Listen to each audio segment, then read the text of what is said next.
reactor in Iraq that was allegedly a part of Saddam's nuclear weapons development was the target of a completely unprovoked surprise attack by Israel on June 7, 1981. Israel carried out another unexpected attack on September 6, 2007.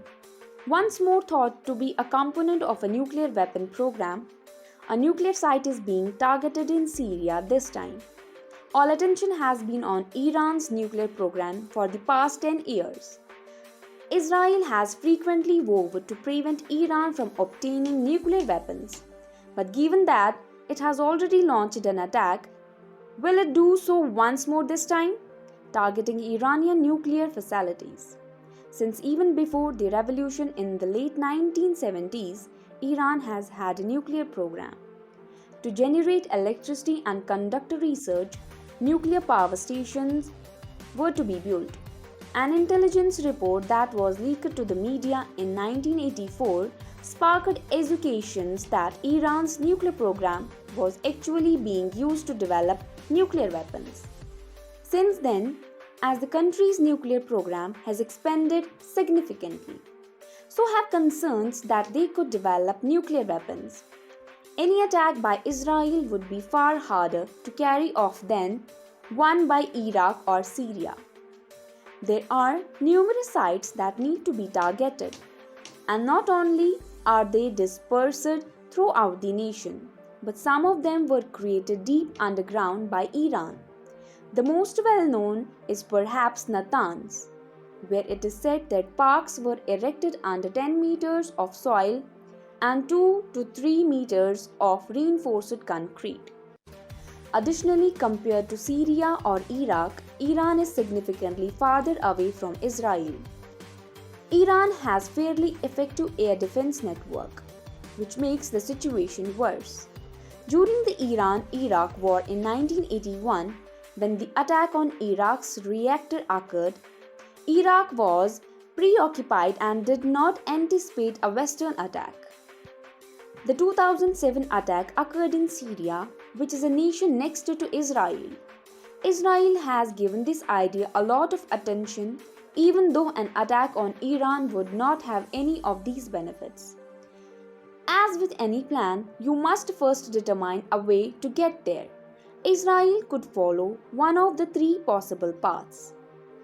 They could take a northern route, flying across northern Syria along the Turkish border, then across northern Iraq, and finally into Iran, or a more central route, flying along the Syrian-Jordanian border, then across Iraq and finally into Iran, or a southern route, flying south of Jordan possibly through Saudi Arabian airspace, then through southern Iraq or possibly even out into the Persian Gulf, then into Iran. Each one has benefits and drawbacks. Your visibility to Syrian and more so, Russian radars would increase if you took a northern route. A significant number of Israeli aircraft will almost likely be visible to them, and they may even alert Iran before they arrive, giving them time to prepare for defense. However, a large portion of northern Syria and northern Iraq are not as well protected by their own governments, and there are more hills and mountains to hide from radar entering Iran. Although the middle route would be the shortest, it would require flying over numerous air defense in northern Syria and northern Jordan. In addition, there are certain locations that are fairly inhabited, including both of the capital cities of the two countries which are nearby. I probably won't need to avoid being seen by moving around Baghdad. As the heavier atmosphere increases drag, flying low consumes more fuel. As a result, the engines must operate longer and harder to compensate. In order to ensure that you have enough fuel to complete the flight and extra in case they run into defenses, you would probably need to refuel at same point. They could possibly travel with tankers, having them fly alongside them, refuel from them, and then have them return to Israel. They could also have tankers over the Mediterranean Sea or perhaps the Persian Gulf. But doing so would make it far more likely that you had been discovered and make the operation more difficult. It's made considerably more challenging by the vast distance they must go. They will have to cope up with Iranian defenses once they decide on a course of action. In order to weaken Iranian defenses, the element of surprise would be crucial.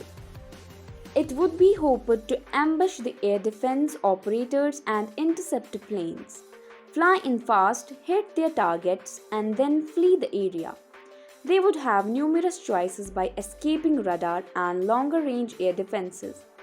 If they were able to refuel and had more disparations to fly in low over mountainous western Iran. Missile to be guided in by these extended range systems, there must be a clear line of sight.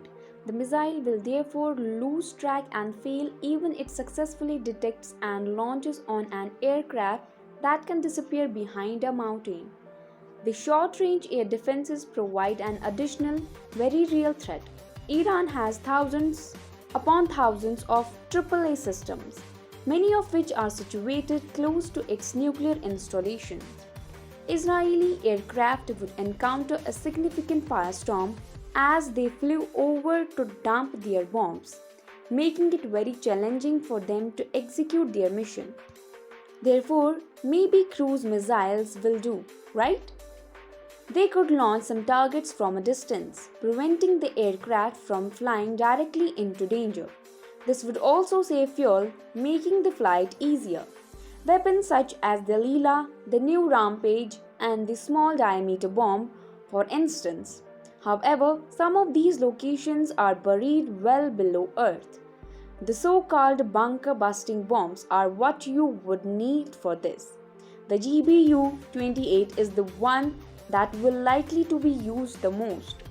This bomb is meant to punch a hole through 30 meters of soil or 6 meters of reinforced concrete in the toughest underground bunkers, then explode within.